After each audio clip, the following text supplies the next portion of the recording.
Fala, galera. Vamos acompanhar as últimas notícias dos times que jogaram ontem, na quarta-feira, e a análise dos jogos.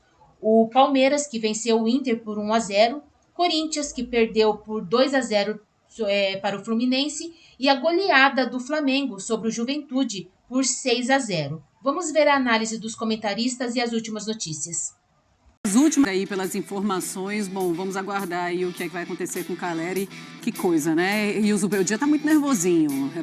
A pergunta do repórter foi uma pergunta que todo mundo faria, estando numa entrevista coletiva, e foi muito pertinente. Vamos pro Rio de Janeiro, vamos conversar sobre o Flamengo. E que jogo do Flamengo, 6-0, goleada em cima do Juventude, irretocável Flamengo. Do Felipe Luiz, Cícero Mello, então, chega com as novidades pra gente. Fala, Cícero! Bom dia para você, Marcela. Um abraço para os companheiros, Bruno, Mário Marra, Jailson e para o fã de esportes.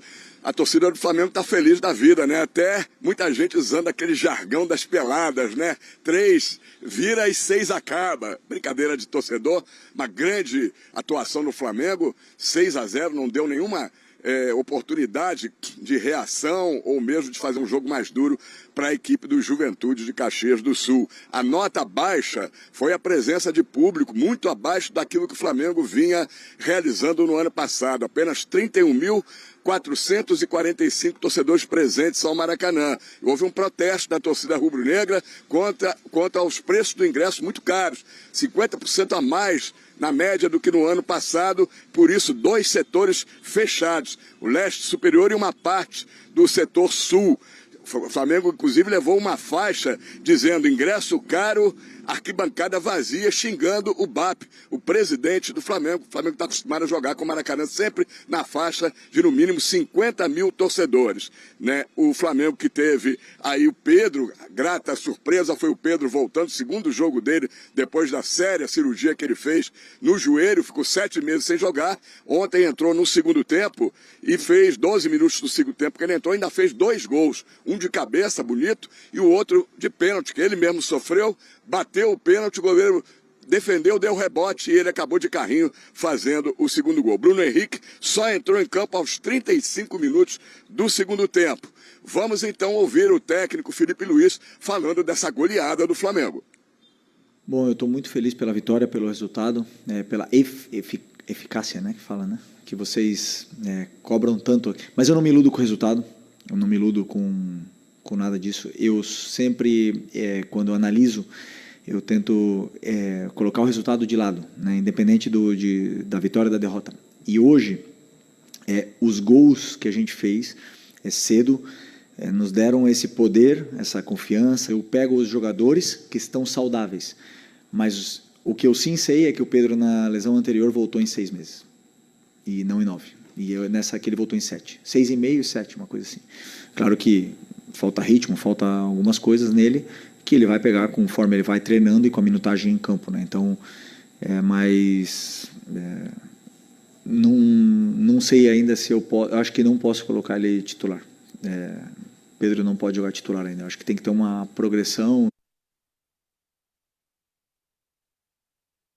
Tá, então, técnico Felipe Luiz elogiando o Pedro, aos pouquinhos vai voltando. O Danilo, zagueiro, que ontem também jogou, depois aí de 2 lesões musculares, fez o primeiro gol com a camisa rubro-negra. Flamengo líder isolado aí do Campeonato Brasileiro, com 10 pontos ganhos, 4 jogos, 3 vitórias, 1 empate, 83% de aproveitamento. Próximo jogo, clássico no Maracanã, contra o Vasco, sábado, 18 horas e 30 minutos, o mando de campo é do Vasco. Em seguida, para terminarmos, o Flamengo viaja para Quito, no Equador. Terceira rodada da Libertadores da América no Grupo C, terça-feira às 7 da noite, contra a LDU, na altitude de 2.850 metros de Quito. O Flamengo está em terceiro lugar no seu grupo. 3 pontos ganhos, precisa pontuar, principalmente se der vencer lá em Quito, para respirar neste grupo da Libertadores da América. Voltamos aos estúdios. Com números, obrigado, viu, Cícero, do Arrascaeta nos últimos 2 jogos. Olha aí, Jailson, quer atualizar o nosso... Recado pra você. Pra mim? Pô. O que é pra mim? Porque não botou o cara no top 5? Não, mas você não pra mim colocou. não, pra nós. Pra você. Pra mim? Ainda bem que eu não tenho nada a ver com isso. Eu só aperto o botão.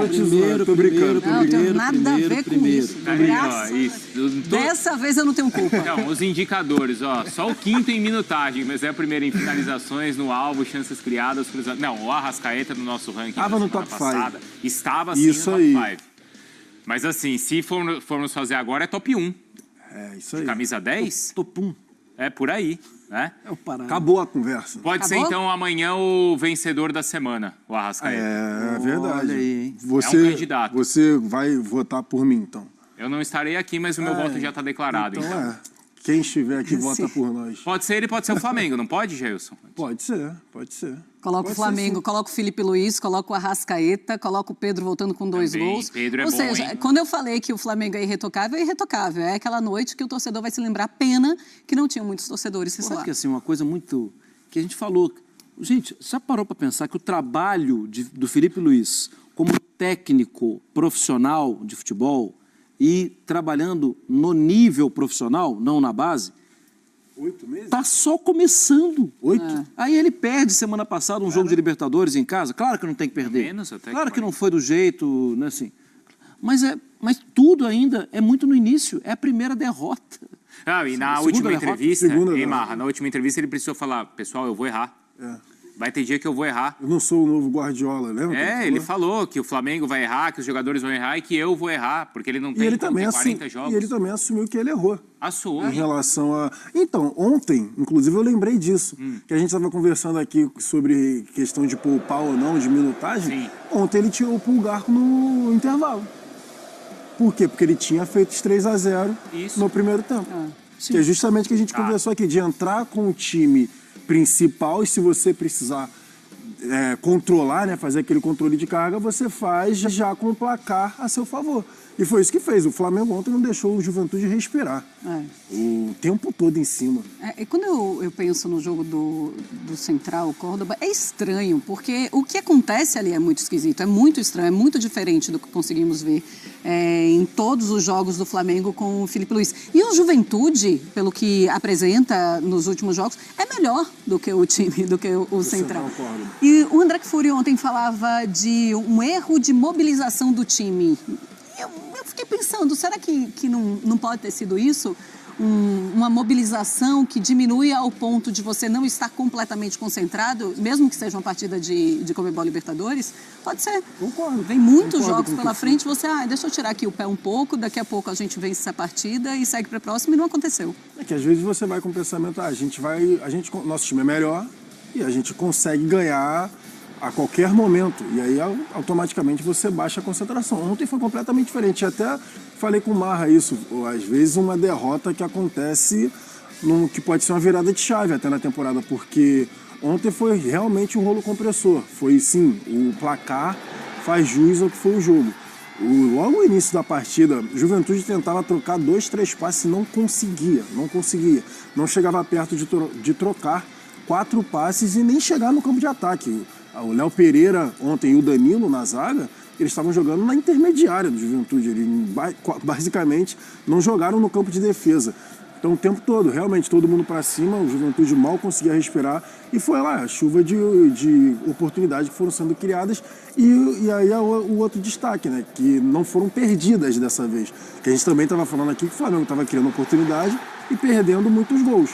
Ontem não, logo o gol do Pulgar, aproveitando a deficiência ali na bola parada, né, da zaga do Juventude, porque foram faltas iguais, né? O Pulgar faz o gol numa batida lateral do Arrascaeta, o Danilo também numa batida lateral do Arrascaeta, o gol do Plata, que foi um golaço, uma jogada coletiva do Michael, do Gerson, e enfim, o gol do Arrascaeta foi um golaço, foi muito rápido, né? O Michael faz uma boa jogada pelo lado direito, dominou e bateu, e depois os 2 gols do Pedro. Então, assim, o Flamengo realmente... Quando você enfrenta um time, teoricamente, né? Teoricamente não, mas quando você enfrenta um time inferior, com todo respeito à Juventude, mas é um time inferior do Flamengo, é isso que você tem que fazer. Você chegar e ir pra cima, Que o torcedor gosta impor de ver, né? o seu ritmo, impor o seu ritmo e conseguir fazer um placar, E uma até vitória descansar os sólida. jogadores. Exatamente, que foi o que fez com o Pulgar. Sabe que jogo que me lembrou?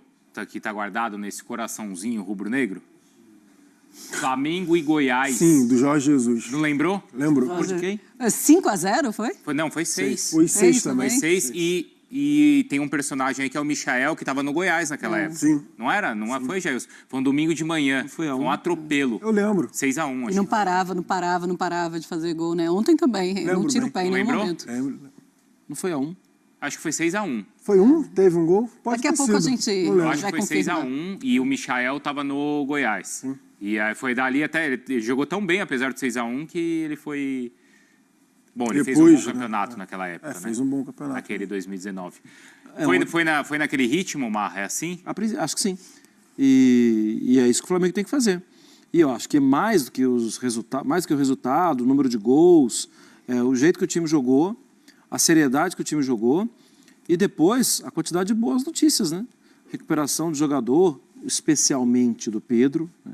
É especial. E se a gente até gastou um tempo aqui do programa falando da situação do Neymar e pensando em seleção, desculpa, mas é inevitável, né? Claro. Você pensar no Pedro e pensar em seleção Claro. de novo. Que desde que... Tem quanto tempo que a seleção brasileira não tem, assim... Na Copa do Mundo, a gente viu o Richarlison fazer gols, arrebentar, tal, assim, mas depois também esfriou. A camisa tá vaga. E aí chama a atenção aquilo que a gente discutia sobre o Neymar, não é, Jailson? Desse controle na volta. Não vai colocar o Pedro Ele mas mesmo aí é fala. 80 óbvio. minutos todo jogo. É óbvio, né? É óbvio. É óbvio, isso daí é óbvio. Isso que o Felipe Luiz foi bem enfático ali, né? O Pedro não pode ser titular. ainda. Primeiro ele diz assim, não é eu que ele não acho, seja titular. eu acho que eu não posso usar o Pedro. Não, eu não posso usar. Não é que ele não seja titular, mas é óbvio, o cara tá voltando. Voltou antes do tempo também, assim, mas aí por mérito dele, Claro. da seriedade com que ele levou e tudo mais, porque eu lembro que falava-se 10 meses, falava-se só depois, na beirola do Mundial. Isso. A E gente quando chegou a tivesse- questionar, será que vai dar Será tempo de que voltar vai dar pro tempo Mundial? de voltar para o Mundial? E a gente está falando que o cara voltou em abril. Só que é isso, é ter o cuidado com o jogador, é ter cuidado com o atleta. E aí também tem a questão do porte físico do Pedro. O Pedro é um cara alto, é um cara forte, é um cara mais pesado. Então pode impactar sim na musculatura. Então é isso, é ir devagar. É titular do time? Provavelmente será. Só que aí, né? Até porque a gente está falando de seleção brasileira. Sim, claro. Mas é ir devagar mesmo para ele ir pegando o ritmo e não antecipar para que ele tenha outra lesão em cima. Ô Marra, o Flamengo, e sempre falamos, é o time que chega e vai brigar por todos os títulos, começo de temporada é sempre assim. Mas sempre que apresenta um bom futebol, como apresentou o de ontem, é para dar ainda mais medo aos rivais? É, para dar mais medo, sim. Você sabe que vira temporada, a gente sempre pensa, quem é candidato, quem é favorito, O Flamengo é meio que um copia e cola. Você tem feito isso aqui no Brasil com Flamengo e Palmeiras todo ano. Era normal que você colocasse o Botafogo também nesse ano. Por mais que assim, sem técnico ainda, agora eu sei que com técnico, mas no início do ano, sem técnico, saída de jogadores, mas ainda assim, não é erro nenhum você colocar o Botafogo também. Só que a imagem de um Flamengo terminando a temporada como terminou e iniciando a temporada como inicia e ainda com poder econômico para contratar jogadores, isso esbofeteia a nossa cara. Sim. Porque é muito claro que o Flamengo... isso é futebol, na hora lá do vamos ver, são 11 contra 11, tem jogador que vai mal, tem jogador que se desconcentra, tal. Em condições normais, o Flamengo é favorito a tudo. No futebol brasileiro, a gente vive a ilusão de um time que vai conseguir fazer a verdadeira tríplice coroa, né? Que é ganhar Copa do Brasil, Brasileiro e Libertadores. É claro que eu não estou... Assim, é que fora do Brasil, quando se fala de tríplice, fora do Brasil não tem estadual. Fala da Copa, do Campeonato e da Copa Continental. Da Liga. Da Liga dos Campeões e tal. O Flamengo é candidato a isso. É muito difícil? É óbvio que é, gente. Ninguém fez. Mas eu não acho impossível. E ele precisa agora recuperar pontos desse vacilo na Libertadores, né? Mas, poxa, a gente vê a condição altitude, que tem, né? na altitude contra a LDU. Sim. E agora imagina o seguinte, hein? O Vascaíno vendo, hein? Porque agora no final de semana tem Clássico. clássico. Um Flamengo e monte Vasco. de clássico no fim de semana. Vai ser legal. Palmeiras e Internacional, a gente vê números então que envolvem o time que divide com o Flamengo a liderança da competição. Posse de bola, o Colorado teve mais. Só que o Palmeiras finalizou mais, principalmente no primeiro tempo. No alvo, foram 4 do Palmeiras contra 2 do Colorado. Ações defensivas, aí o Palmeiras jogou mais na defesa. O Gustavo Berton esteve no Beira-Rio e conta pra gente como foi a vitória do time do Abel Ferreira. O Berton esteve no Beira-Rio, a gente vai ouvir o lado do Palmeiras também, né, Berton? Mas antes, como os colorados viram a derrota e se reclamam ainda daquelas questões todas envolvendo a arbitragem por aí, Berton? Sim, Bruno, sim. O Inter reclama assim de um pênalti que teria sido cometido em cima do Fernando na segunda etapa. Aliás, um pênalti até, de certa forma, parecido com aquele do Davi Luiz no Rohrel, também não marcado em Fortaleza, né? Um penal dentro da grande área. Naquele momento, o lance até foi analisado pelo VAR, que entendeu como correto. Dessa vez, até foi mais rápida a decisão da arbitragem em não marcar a penalidade para o Internacional, mas o Inter reclama sim. Agora, Bruno, claro que os jogadores, a torcida, o ambiente do Beira-Rio todo ficou muito chateado em relação à derrota, sua primeira derrota no ano, ainda mais acontecendo em casa, mas tem um contexto a ser levado em conta. Primeiro, é um Palmeiras, né? Um time que é milionário, que vem treinado há muito tempo, que é um dos candidatos ao título do Campeonato Brasileiro, então o Inter teria que perder de algum momento, é isso que se ouviu no Beira-Rio, e bom, foi para um grande time, num grande jogo. E depois, a crise que a gente comentava no Grêmio anteriormente, troca de técnicos, 4-1 sofridos em Mirassol, e aqui no Rio Grande do Sul a gente tem muito disso, né? O que acontece num reflete no outro. Claro que isso ameniza um pouco a derrota do Inter no estádio Beira-Rio. O fato do Grêmio estar muito em crise e trocando seu treinador amenizou um pouco a questão colorada. E aí, claro, o Inter agora se volta para o Clássico Grenal. O foco que a gente ouviu, bom, perdemos, é verdade, mas temos que virar a página e ir para o Clássico Grenal. O Roger até perguntado na entrevista coletiva sobre se muda muito, ele falou, muda tudo. A gente não sabe agora o que vem do Grêmio. Antes a gente sabia, era o trabalho do Quinteiros, a forma como o Grêmio jogava. Agora vem um novo técnico, mesmo que seja um interino, mas é uma nova maneira, um novo ânimo, então muda completamente o aspecto para o Grenal. Então o Inter agora vai ter que se preparar para um adversário que ele não conhece, né? Um adversário que vem tudo novo. As boas notícias é que Vitor, Gabriel e Juninho voltam, o Inter vai reavaliar o Wesley, que ontem fez falta contra o Palmeiras, e vai se preparar nesses... aliás, tem hoje a preparação, o jogo já é no sábado, né? Hoje, amanhã, o jogo já é no sábado, o Clássico Grenal na Arena do Grêmio. Então, esse é o Inter que agora se prepara para um novo jogo, mas num ambiente consternado pela derrota, mas não tão abalado, porque foi a primeira derrota no ano e tem que seguir o Campeonato Brasileiro. Tem esse contexto todo para a gente discutir com os comentaristas. Obrigado, viu, Berton? Mas a gente vai ouvir o lado do Palmeiras, que vem de uma sequência importante, hein, Mendel? De vitória no Clássico, vitória no Grenal e aquela sensação de... No Grenal. Vitória contra o Internacional e aquela sensação de que o ano para o time do Abel começou. É isso mesmo, Bruno. Mas o que a gente quer é isso, que o nosso torcedor quer é essa entrega do time em todos os setores. Tá bonito de ver. Eu tenho parabenizado eles, como parabenizei eles agora no vestiário, porque é sempre muito difícil você vir aqui e ganhar do Corinthians. É difícil o Corinthians perder aqui dentro. Mas o time hoje fez mais um jogo brilhante, um jogo de inteligência, onde a gente conseguiu mais 3 pontos importantes. E com essa vitória, o Fluminense ganhou 2 posições, saltou 2 posições na tabela de classificação. Saiu do 5º para o terceiro lugar com 9 pontos ganhos. Fluminense aí com 4 jogos, 3 vitórias, 1 derrota, 75% de aproveitamento. E olha que é um melhor início de Campeonato Brasileiro do que nos títulos brasileiros de 2010 e 2012. Em 2010, 6 pontos ganhos em 4 rodadas, 2 vitórias e 2 derrotas. E em 2012, 6 pontos ganhos também, depois de 4 rodadas, 1 vitória e 3 empates. Próximo jogo do Fluminense, 5ª rodada, domingo, às 18h30 no Maracanã, contra o Vitória da Bahia. Voltamos aos estúdios. Muito bem, Cícero. O Flamengo atropelou o Juventude no Maracanã e venceu por 6-0 em confronto válido pela 4ª rodada do Campeonato Brasileiro. Em entrevista coletiva, além de comentar a situação de Bruno Henrique, Filipe Luiz analisou a boa atuação e falou sobre o baixo público no estádio. Pouco mais de 31 mil torcedores presentes e o alto preço do ingresso foi alvo de protestos da torcida. O que eu mais quero é que o nosso torcedor nos leve e nos empurre. Lote o Maracanã. É um assunto que não é meu, é da diretoria. Não tenho nada a ver com isso. É claro que eu e todos os jogadores trabalhamos sempre pelo torcedor. É o que nos move a jogar futebol. primeiro pelo nosso amor, mas o que mais nos motiva é fazer um gol e o estádio todo cantar seu nome. É isso que mais queremos. A única coisa que eu peço é que a torcida nos apoie. Eles sabem como o Maraca faz a festa.